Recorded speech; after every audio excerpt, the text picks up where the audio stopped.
အနန္တာတဲ့ချစ်ခင်အမျက်နှိုးအပ်သောတတ္တဝသင်္ခါရတို့နဲ့ရှင်ကွဲသို့မဟုတ်တေကွဲကွဲကြရလိမ့်မယ်ဆိုတာကိုဟိုးရှိတုန်းကစပြီးတော့ငါဘုရားအထက်ထက်အခါကဟောထားပြီးမဟုတ်ပါလားတဲ့နော်တတ္တဝါတွေဆိုတာအမြဲထာဝရအတူတူနေကြရမှာမဟုတ်အခိုက်အတန့်လေးပဲနေကြရတာပါဒါကြောင့်နေရာတော့အခိုက်အတန့်လေးမှာမေတ္တာတရားနဲ့တယောက်ရဲ့အကျိုးကိုတယောက်လိုလန်းပြီးတော့အကျိုးရှိရှိနေထိုင်နိုင်အောင်ကြိုးစားရမှာခုကိုအမြဲတမ်းနေကြရတဲ့လူတွေအတူတူနေကြရတဲ့လူတွေဟာတကယ်တမ်းကတော့အမြဲထာဝရအတူတူနေကြရမှာမဟုတ်ပါဘူးအဲ့ဒါလို့အမြဲထာဝရအတူတူနေရမှာမဟုတ်ဘူးဆိုရင်ဒီအမှန်တရားကိုစဉ်းစားမိခြင်းဒီပင်လျှင်ဆက်ဆံရေးကိုပို့ပြီးတော့ပြည်လေနိုင်စေတယ်လို့ဦးဇင်းထင်တယ်ဟုတ်လားဒါခဏပဲဆိုတဲ့အတွေးဟာ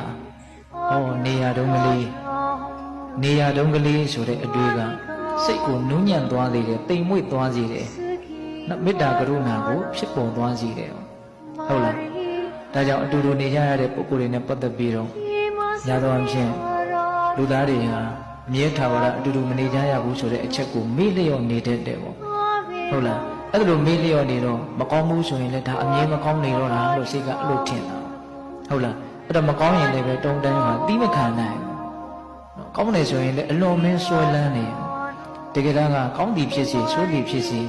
အတူတူနေကြရတဲ့ပုဂ္ဂိုလ်တွေဟာအမြဲထာဝရနေခွင့်မရှိပါဘူးအဲ့ဒီအမှန်တရားဟာစဉ်းစားမယ်ဆိုလို့ရှိရင်အလွန်တရာမှလူတယောက်ကိုမြင့်မြတ်သွားစေလိမ့်မယ်တန်ရှင်းစင်ကြယ်သွားစေ